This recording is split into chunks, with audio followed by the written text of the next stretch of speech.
오늘은 잠언 24장 30절부터 시작되겠습니다. 30절 말씀을 보면 내가 게으른 자의 밭과 지혜 없는 자의 포도원을 지나며 본즉, 이것이 31절과 이렇게 연결이 됩니다. 원문으로 먼저 보시면요. 게으른 자의 밭을 내가 지났고 마음이 궁핍한 자의 포도원을 지났는데, 다 부정적인 사람, 두 사람이 나오죠. 게으른 사람, 그리고 마음이 궁핍한 사람. 아마도 이 성경의 어법을 보면 같은 사람인 것 같아요. 게으른 사람인데 그 사람 마음이 이게 궁핍해요. 이 궁핍하다 그러면 조금 와닿질 않죠. 마음이 이 가난한 마음. 이게 뭐 신약 성경에 말하는 긍정적인 의미에서의 마음이 가난하다 그거 말고, 왜 이 속에 가졌음에도 늘 없다 이런 사람 있죠. 저는 그거를 사실 이걸 이렇게 번역하고 싶었어요. 마음이 지질이 궁상인 사람. 그 참 사람 없이 사는 것도 그거 참 처량한 일인데 삶 자체가 막 지질이 궁상을 떨어요. 내가 볼 때는 그렇게 어렵지 않거든요. 얼마든지 살만하거든요. 지금 소위 말하는 기초 생활이 되는 사람인데도 그 안을 들여다보면 아주 지질이 궁상을 떨면서 살아요. 맨날 없다 그러면서 옷은 왜 사 입고, 없다 그러면서 밖에 사람들 데리고 나가서 외식은 왜 하며, 없는데 없으면 그냥 신김치 한 쪼가리만 갖다 놓고 먹을 거 아닙니까? 근데도 보면 그냥 장신구가 없는 게 없고 말이죠. 누릴 건 다 누리면서도 늘 마음을 보면 없다가 평생, 이건 거짓입니다. 또 어떤 사람은 정말 없어요. 그런데도 행여 하나님이 들으실까? 행여 하나님께서 나의 없다는 소리를 들으시고 하나님께서 행여 나를 안 좋게 여기실까? 하나님, 나는 하나님을 믿는 사람으로서 내가 왜 없습니까? 채워주실 걸 믿습니다. 이렇게 믿음으로 사는 사람이 있다고요. 근데 오늘 여기서는 아주 부정적인 사람이 나오는 거예요. 그리고 거기다가 게을러요. 아하, 이 게으른 사람이 자기 게으름 때문에 뭐 일이 안 되잖아요. 그러니까 자기의 목표하는 것에 이루지 못하니까 방식 자체가 맨날 없다 징징징징 된다고요. 자, 이런 사람이 밭을 가지고 있는데 그 밭을 내가 한번 이렇게 지나쳐 봤다는 거예요. 그 밭이 포도를 이렇게 심어서 포도를 따는 포도원이었어요. 거기 이렇게 지나갔어요. 근데 어떤 일이 벌어졌느냐? 31절. 가시덤불이 그 전부에 퍼졌으며 그 지면이 거친 풀로 덮였고 돌담이 무너져 있기로. 원문은 이렇습니다. 보라, 하나같이 쓸모없는 잡목들이 솟아 있었고 잡풀들이 지면을 덮었고 돌담들은 무너져 있었도다. 여러분 여기 가만 보세요. 포도원의 농사를 질 때 그 포도 한 송이 한 송이를 결실로 얻으려면 얼마나 농부가 수고를 많이 해야 됩니까? 가지를 쳐줘야 되죠. 또 요즘식으로 얘기하면 이렇게 꽃인가요? 그 열매가 이렇게 맺혀지는 그 자리에다가 이렇게 봉다리를 씌워줘야 되고요. 그리고 이 포도가 굉장히 밑거름이 많이 들어가요. 밑거름을 갖다 집어넣어줘야 되고 주변에 잡풀을 제거시켜줘야 되고 얼마나 수고를 많이 해야 되는지 몰라요. 농부들은 다 뭐 일하러 태어난 건 아닙니다. 농부도 힘들어요. 새벽같이 일어나서 하루 종일 땡볕 속에서 일을 하잖아요. 왜요? 풍요로운 결실을 얻기 위해서. 그런데 이 집은 가보니까 하나같이 쓸모없는 잡목들이 솟아 있어요. 이 잡목은 달리 얘기해서 가시만 이렇게 막 돋아있는 가시나무예요. 성경에도 있잖아요. 이 가시나무는요, 아무짝에도 쓸모가 없대요. 불쏘시개도 안 돼요. 그래서 이것은 다 걷어내버리고 그냥 불살라버리고 끝내버리는 거예요. 이 잡목들은 수고하지 않아도 잘 자라요. 그죠? 수고하지 않아도 그냥 잘 자라요. 그리고 자풀들이에요. 자풀들은 필요가 없는 거예요. 필요 없는 것만 잔뜩 그 지면에 덮여 있어요.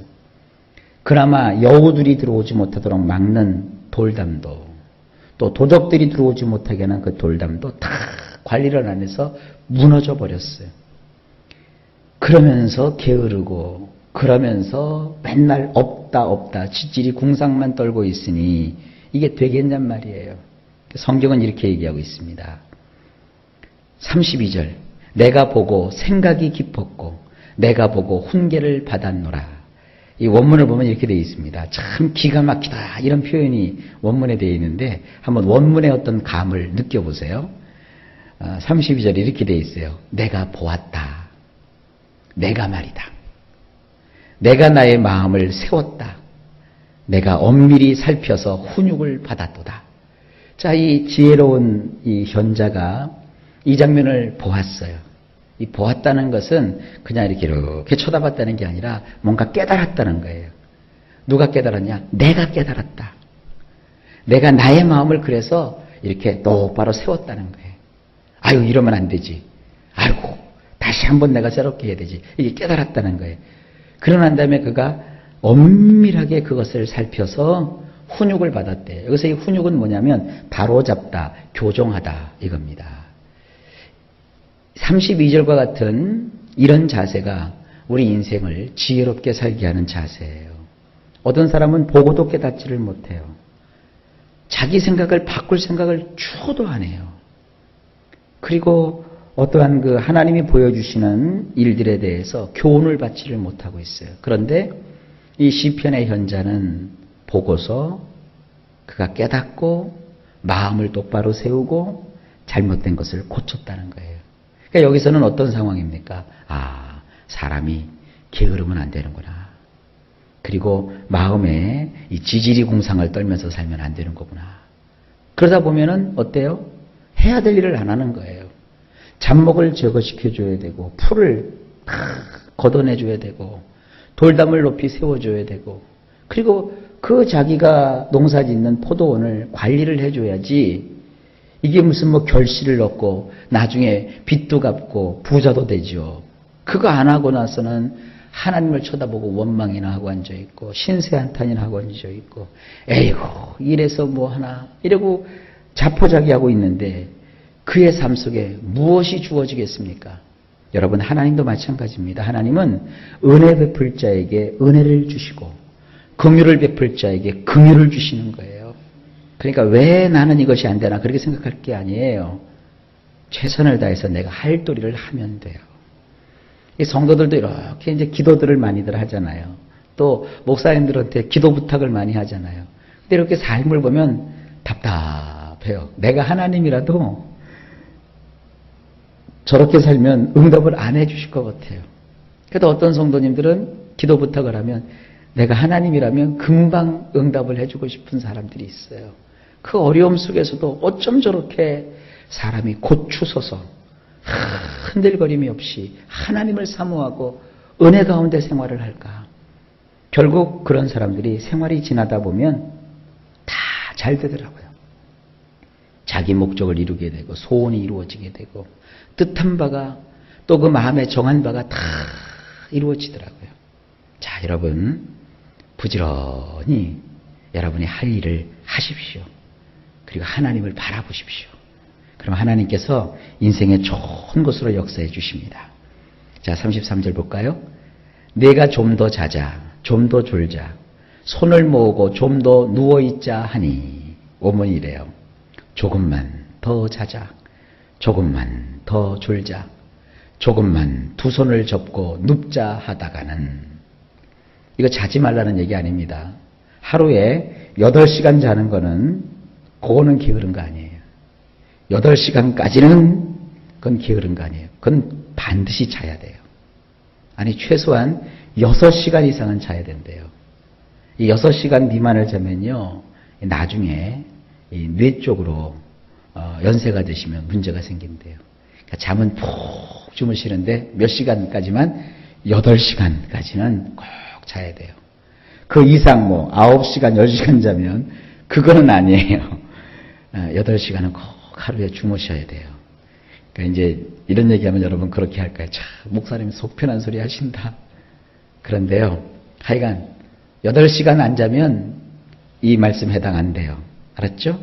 그러니까 괜히 이제 3시간, 4시간밖에 못 자는 사람한테 가서 이 잠뽀 그러지 말아요. 아셨죠? 이건 여러분 자신이 하나님 앞에서 조절하는 겁니다. 그 이상 되는 걸 얘기하는 거지, 이거는 잠을 아예 자지 말아라 그 얘기하는 거 아닙니다. 그 잠 없는 거 그거 자랑할 거 아닙니다. 다시 한번 얘기합니다. 하루에 8시간까지는 이건 게으른 거 아니에요. 근데 이제 조금만 더 졸자. 졸 시간 있으면 자라니까요. 잠잘 시간에 잠 못 자고 맨날 꾸벅꾸벅 졸면 아무 일도 못 해요. 일할 때는 바짝 깨서 일하시고, 또 잠이 그렇더라고요. 요거는 이제 의학 박사가 하는 얘기이기 때문에 이건 틀림없는 얘기입니다. 이렇게 한꺼번에 몰아가지고 8시간을 내리 쫙 자는 게 제일 좋긴 하지만, 그렇게 못할 때는 나눠서 자래요. 뭐 옛날에는 뭐 아침잠이 많으면 안 된다. 뭐 밥 먹고 낮잠 자는 거 안 좋다. 뭐 낮잠이 뭐 10분인가 20분 이상 자면 안 좋다 막 그러는데, 그게 아니래요. 그냥 하루에 자는 시간 다 합쳐가지고 한 8시간까지 자면 된대요. 그러니까 이제 뭘 쳐서 자면 되잖아요. 한 4시간 자고, 좀 일하다가 1시간 또 자고, 또 일하다가 뭐 3시간 자고, 뭐 그래도 될 것 같아요. 아셨겠죠? 근데 이건 지금 괜히 잠자는 거 뭐라고 하는 거 아닙니다. 이 성경은. 게으르지 말라라고 표현하고 있는 거예요. 자, 조금만 두 손을 접고 눕자. 이 손을 이렇게 양손을 가지고 막 뭔가 이렇게 일을 해야 되잖아요. 근데 이거를 아이고 피곤해, 아이고 게을러, 이거를 접고 이제 눕자. 이렇게 하지 말라는 거예요. 이렇게 하면 어떤 일이 벌어지느냐. 34절 보세요. 내 빈공이 강도같이 오며 내 곤핍이 군사같이 이르리라. 원문이 이렇게 되어 있어요. 내 가난함이 떠돌이처럼 들어올 것이요, 내 비난한 것이 마치 무장한 용사 같으리라. 두 가지가 찾아오는데요. 하나는 가난함이 찾아오는데 어떻게 찾아오느냐. 이 떠돌이가 뭐냐 하면은요, 노숙자 뭐 이런 그 급이에요. 혹은 이렇게 방랑객, 이런 게 떠돌입니다. 지금이야 이제 아파트나 또 이렇게 도시에서는 집안에 문이 잘 잠겨져 있지만, 시골이나 또 저 어촌 이런 데 가보면 옛날에 이렇게 문들이 없다고요.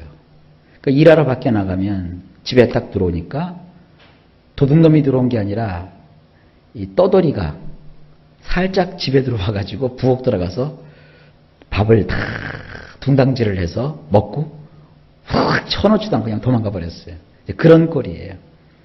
갑자기 그 허물어진 그 담 사이로 이 떠도들이 들어와 가지고 결실하기도 전에 열매를 다 따먹고, 그 가뜩이나 농사도 잘 못 짓는데 그 남아있는 거 다 뽑아버리고 뭐 그런 일들이 벌어지는 거예요. 그러니까 가난이 악순환이 되는 거예요. 그리고 여기서 나오는 이 비난함이라는 건 뭐냐면 그야말로 아주 가난한 것에 더 지내쳐가지고 아무것도 없는 거예요. 그런 것이 마치 무장한 용사 같대요.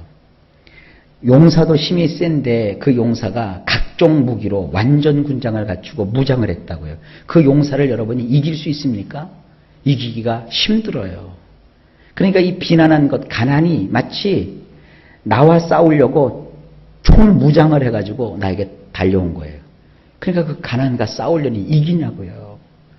땀 흘려 열심히 일은 해도 항상 빛에 쪼들리게 되고, 벌어들여도 남는 게 하나도 없고, 힘만 들고, 차라리 일하지 않는 것이 더 돈 버는 그런 경우가 벌어지는 거예요. 자, 이런 그 아주 처참한 지경에 사람이 빠지게 되는 거예요. 뭐가? 게으른 게. 그리고 마음에 이렇게 정말 지지리궁상을 떠는, 지지리궁상 그러니까 좀 이상하긴 하네요. 마음에 자꾸 없다 이러는 거. 그럼 거꾸로 생각합시다. 우리가 부지런히 내가 할 일을 하십시오. 그리고 마음에 가난의식 가지 마시고 하나님 주시는 부요한 의식을 가지시고 우리가 살아가면 우리의 삶 속에 가난도 물러가고 비난하는 것이 사라지고 정말 풍성한 결실을 맺게 됩니다. 이것이 오늘 하나님 우리에게 알려주시는 지혜입니다. 여러분 인생이 정말 풍요롭고 풍성하고 복된 생애가 되시기를 예수님의 이름으로 축복합니다.